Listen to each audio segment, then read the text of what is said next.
किसी एक इंसान की लापरवाही और किसी दूसरे इंसान को अपनी जान गंवानी पड़े। नमस्कार, मैं हूं केतन बारिया और आप देख रहे हैं हम तो पूछेंगे। इस वक्त मैं मौजूद हूँ भाईंदर पश्चिम के उत्तन में, जहाँ पर आप मेरे पीछे देख रहे हो कि एक मावे की दुकान है। और इस मावे की दुकान में 6 तारीख को एक ऐसा हादसा हुआ जिसके कारण इस दुकान के मालिक को अपनी जान गंवानी पड़ी। अभी हमारे साथ में उस मृतक के परिवार के सदस्य हमारे साथ में आइए, उनसे जानते हैं कि आखिर क्या है पूरी घटना, किस तरीके से हादसा हुआ और कौन लोग थे जिनकी वजह से इनके परिजन की जान गई। आपका नाम बताइए और पूरी घटना क्या है, कौन लोग आए थे, क्या हुआ और कैसे आपके परिजन की जान गई। मेरा नाम मुकेश बरीलाल पंड्या है और वो मेरे जीजाजी है, मेरे बहन के हस्बैंड।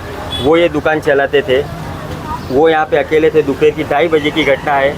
2 जन इलेक्ट्रिसिटी वाले आए थे, अडानी वाले। उन्होंने आके तुरंत लाइट काटी और लाइट काटने के बाद मीटर निकाल दिया। हमें पता भी नहीं था कि मीटर निकाल दिया। दुकान पे आने के बाद जीजाजी को उन्होंने बोला, आपने लाइट बिल नहीं भरा है? तो बोले नहीं भरा है। तो बोले लाइट काट दी आपकी। तो बोले सर लाइट आप चालू करो, मैं अभी भर देता हूँ तुरंत। तो उन्होंने उनके ही मोबाइल से ऑनलाइन 2:51 पे तो ऑनलाइन बिल भर दिया। फिर उनको बोला कि मेरी लाइट वापस चालू करो। तो वो चालू करने पीछे गए चालू करने गए तो उन्होंने वायर इधर उधर उल्टा इधर जोड़ दिया। अडानी वाले जो 2 जन आए थे, फिर उनकी वजह से इधर करंट फैल गया। और मेरा भाई भी यहाँ था। तब तक जीजाजी ने पहले ही भाई को बुला दिया था कि आप यहाँ आओ, लाइट काट दी है और 4-5 हज़ार रुपया लेके आओ, लाइट बिल भरना। तो भाई जीजाजी यहाँ बाहर ही खड़े थे दुकान के, और लाइट वाला पीछे से जॉइन करके आगे नहीं आया। उसके पहले इधर करंट फैल गया था। जीजाजी जैसे ही अंदर गए, दुकान के अंदर जाने के बाद तुरंत इस पे जैसे ही हाथ रखा, जीजाजी को जोर का झटका आया, करंट लगा। तो भाई इधर से भागा, जीजाजी क्या हुआ पकड़ा, उनको छुड़ाने लगा तो नहीं छूटे करंट। उसको खुद को भी करंट आया तो वो तो झटके से इधर छूट गया।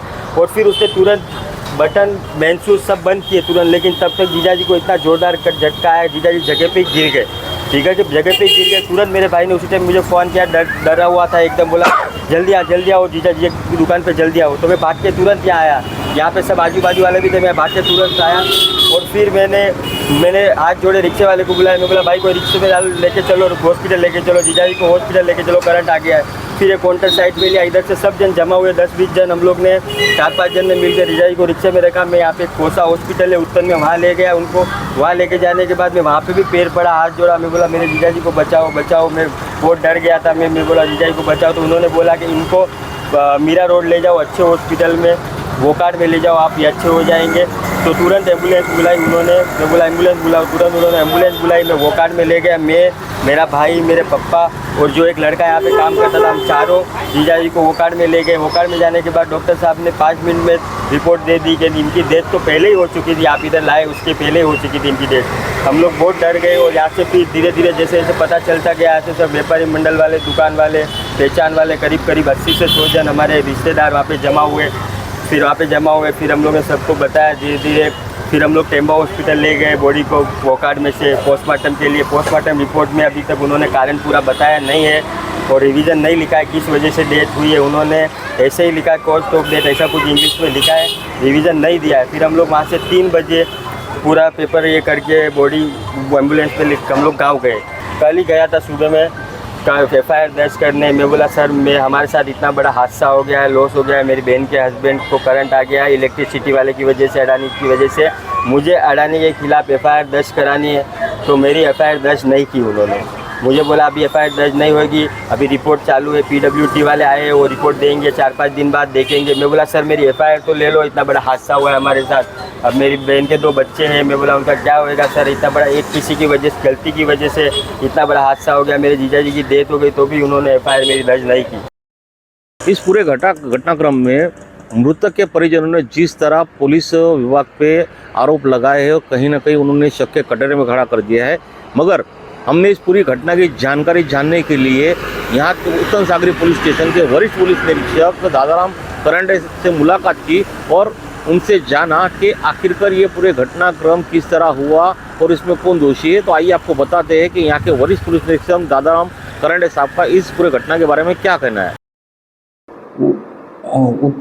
उत्तर नाका पे जो मीना शॉपिंग सेंटर है, वहाँ पे 6 सितंबर को एक इलेक्ट्रिक शॉक लग के एक जन की डेथ हुई थी। तो उसके बारे में हमारे उत्तन सागरी पुलिस स्टेशन में ADR रजिस्टर हुआ है। बाद में इलेक्ट्रिक विभाग जो है, सांताक्रूज विभाग, उनकी तरफ से इलेक्ट्रिक इंस्पेक्टर जो है उनसे वो स्पॉट का वेरिफिकेशन किया है, उसका देखा है वहाँ पे, अगर किसी का निग्लिजेंस होगा वहाँ पे इलेक्ट्रिक के बारे में तो उनके खिलाफ जो कानून कार्रवाई वो की जाएगी। जिसके घर में मौत हो जाती है हम समझ सकते हैं कि उन पर दुखों का पहाड़ टूट पड़ता है, मगर कहीं ना कहीं उन्हें संयम रखना होगा, कायदे पे विश्वास रखना होगा, ना ही कि किसी की बात में गुमराह होकर किसी पर भी, किसी अधिकारियों पर या किसी विभाग पर आक्षेप करना या शक करना। ऐसे में अब ये पूरी घटना में कौन दोषी है ये तो एमएससीबी के अधिकारी की जो रिपोर्ट आएगी उसके बाद ही पता चलेगा। और जिस तरह यहाँ के वरिष्ठ पुलिस निरीक्षक दादाराम करंडे साहब ने कहा है कि अगर रिपोर्ट में किसी को भी दोषी पाया गया या किसी की लापरवाही पाई गई तो उस पर ज़रूर कानून कार्रवाई होगी। कैमरा मैन अभिराज नायर के साथ केतन बारिया, उत्तर भाईंदर।